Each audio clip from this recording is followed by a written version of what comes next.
العلم هو النور الهادي والمفتاح لكل الخير من يرد الله به خيرا. الحمد لله رب العالمين والصلاة والسلام على سيد الأنبياء والمرسلين سيدنا محمد وآله وصحبه أجمعين. طلبہ عزیز، آج ہم حدیث نمبر 54 کی عبارت خوانی کر رہے ہیں. بسم اللہ الرحمن الرحیم. وعن ابی ذر رضی اللہ تعالی عنہ قال قال للنبی صلی اللہ علیہ وسلم لا تحقرن من المعروف شيئا ولو ان تلقى اخاك بوجه طليق. حضرت ابو ذر رضی اللہ تعالیٰ عنہ ہی سے روایت ہے. وہ بیان کرتے ہیں کہ رسول اللہ صلی اللہ علیہ وسلم نے مجھ سے فرمایا، نیکی کے کسی بھی کام کو حقیر مت سمجھنا، اگرچہ تو اپنے دینی بھائی یا اپنے مسلمان بھائی کو خندہ روئی کے ساتھ ملے، اگرچہ تو اپنے مسلمان بھائی سے خندہ پیشانی کے ساتھ ملے، یعنی مسکراتے ہوئے ملے، ہنسمکھ چہرے کے ساتھ ملے. یہ ہے خندہ روئی اور خندہ پیشانی کا مطلب. مسکرا کر ملنا، ہنسمکھ چہرے کے ساتھ ملنا. اس حدیث پاک سے معلوم ہوا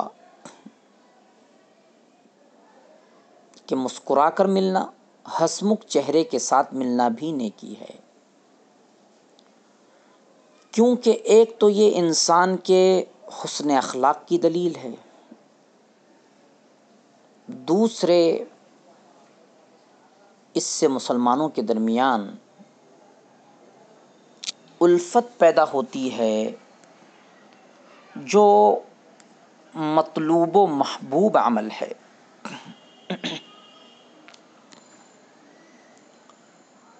اس حدیث میں رسول اللہ صلی اللہ علیہ وسلم حضرت ابو ذر رضی اللہ تعالیٰ عنہ کو خاص طور پر خطاب کر کے متنبہ فرماتے ہیں کہ کبھی کسی بھی بھلے کام کو معمولی اور حقیر سمجھ کر ہرگز ترک نہ کرنا. یہ نفس کا فریب اور دھوکہ ہے. وہ تم کو کار خیر کے ثواب سے محروم کرنا چاہتا ہے. چنانچہ ایک مسلمان کا دوسرے مسلمان سے خوش روئی اور خندہ پیشانی سے ملنا، مسکرا کر ملنا اور ملاقات کرنا بھی کار ثواب ہے. اگرچہ بظاہر اس طرح ملاقات کرنے میں نہ اس کی کوئی مالی امداد و اعانت ہوتی ہے، نہ ہاتھ پاؤں کی کوئی مدد، یعنی ایک مسلمان کسی دوسرے مسلمان سے خندہ پیشانی سے ملاقات کر رہا ہے، مسکرا کر ملتا ہے، ہنسمکھ چہرے کے ساتھ ملتا ہے، تو وہ اس کی نہ کوئی مالی امداد و اعانت کر رہا ہے، نہ ہاتھ پاؤں کی کوئی مدد کر رہا ہے، مگر یہ طرز ملاقات اپنے دور رس نتائج کے اعتبار سے بے حد اہم کار خیر ہے. اس لیے کہ اس طرح سے ملنے اور ملاقات کرنے سے مسلمانوں میں باہمی اخوت اور بھائی چارگی کا رشتہ استوار اور مضبوط ہوتا ہے۔ ضرورت کے وقت ایک دوسرے کی امداد و اعانت کا جذبہ پیدا ہوتا ہے، باہمی میل جول بڑھتا ہے اور ضرورت کے وقت بغیر کسی جھجک کے ایک دوسرے سے صدہا اور جائز دنیاوی کام لیے جا سکتے ہیں، 100 بار جائز دنیاوی کام لیے جا سکتے ہیں جو بغیر باہمی تعاون کے نہیں ہو سکتے۔ انسانی زندگی میں یہ باہمی امداد و تعاون اس قدر ضروری اور ناگزیر چیز ہے کہ دنیا کے ہر ملک اور قوم میں خدا پرست ہوں یا خدا ناشناس، حتیٰ کہ خالص کمیونسٹ ملکوں اور قوموں میں بھی امداد باہمی کی بڑی بڑی انجمنیں اور ادارے موجود ہیں۔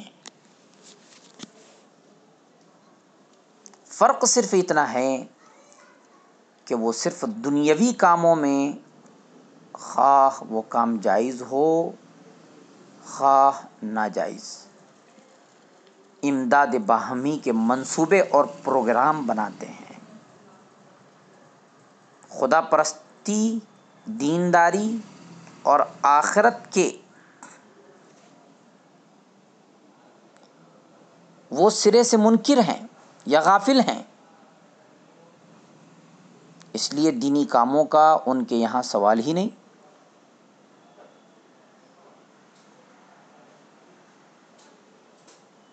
لیکن خدا پرست اور دیندار لوگ خدا کی عبادت و طاعت اور آخرت میں کام آنے والے کاموں کو دنیاوی اغراض و مقاصد پر مقدم رکھتے ہیں۔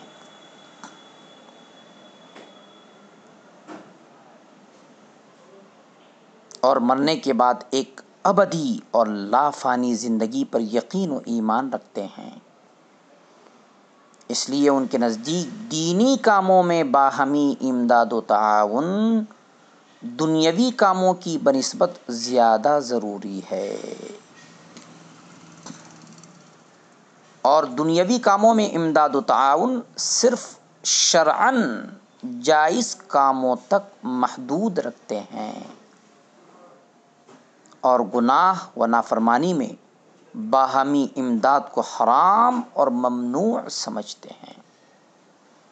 اس لیے کہ اللہ تعالیٰ کا حکم ہے وَتَعَاوَنُوا عَلَى الْبِرِّ وَالتَّقْوَى وَلَا تَعَاوَنُوا عَلَى الْإِثْمِ وَالْعُدْوَانِ وَاتَّقُوا اللَّهَ إِنَّ اللَّهَ شَدِيدُ الْعِقَابِ۔ نیکی اور پرہیزگاری پر ایک دوسرے کی مدد کرو، اور گناہ و ظلم میں ایک دوسرے کی مدد نہ کرو، اور اللہ تعالیٰ سے ہر حالت میں ڈرتے رہو، بلا شبہ اللہ کا عذاب بہت سخت ہے۔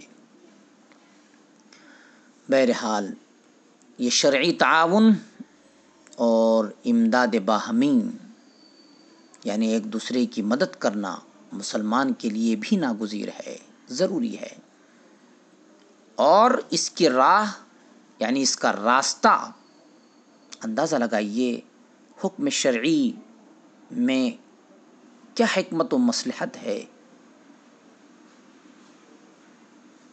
کہ امداد باہمی کا راستہ ایک دوسرے کے تعاون کا جو جذبہ دل میں پیدا ہوگا وہ خندہ روئی اور خوش خوئی سے ہی پیدا ہوگا۔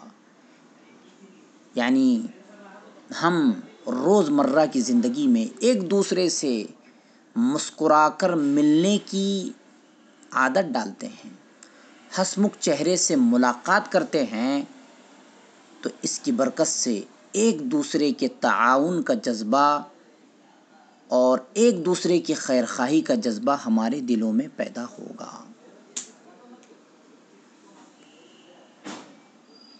اس کی راہ مسکرا کر ملنے سے ہی ہموار ہوتی ہے. یعنی امداد باہمی کا جو راستہ ہے وہ مسکرا کر ملنے سے پیدا ہوتا ہے. اس لیے اس حدیث پاک میں کشادہ پیشانی اور خندہ روئی کے ساتھ ایک دوسرے سے ملنے کو بھی نیک کام اور کار ثواب قرار دیا ہے، اور معمولی بات سمجھ کر اس کو ترک کرنے سے منع فرمایا ہے.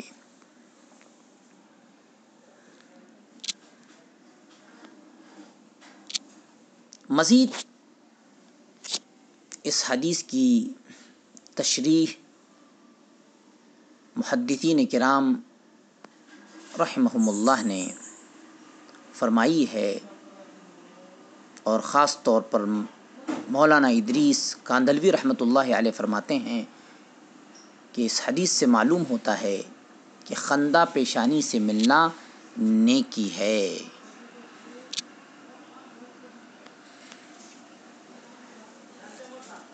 کیونکہ اس سے مخاطب کو خوشی و فرحت حاصل ہوتی ہے، اور مسلمانوں کے دل کو خوش کرنا بھی نیکی ہے. اس سے محبت پیدا ہوتی ہے جو مطلوب و محبوب عمل ہے. یعنی مسلمان کے دل کو خوش کرنا نیکی، اور مسلمان کے دل کو خوش کرنے سے محبت پیدا ہوتی ہے، اور محبت پیدا ہوگی تو پھر وَيُؤْثِرُونَ عَلَىٰ أَنفُسِهِمْ وَلَوْ كَانَ بِهِمْ خَصَاصَةٌ کہ ہم انشاءاللہ عملی تصویر بن جائے گے. بعض محدثین رحمہم اللہ فرماتے ہیں کہ اگر دشمن بھی ملاقات کے لیے آئے تب بھی اس سے خوشی سے ملاقات کی جائے. ایک روایت میں آتا ہے کہ حضرت عائشہ رضی اللہ عنہا فرماتی ہے کہ آپ صلی اللہ علیہ وسلم ہمارے درمیان بیٹھے ایک شخص کی برائی بیان فرما رہے تھے.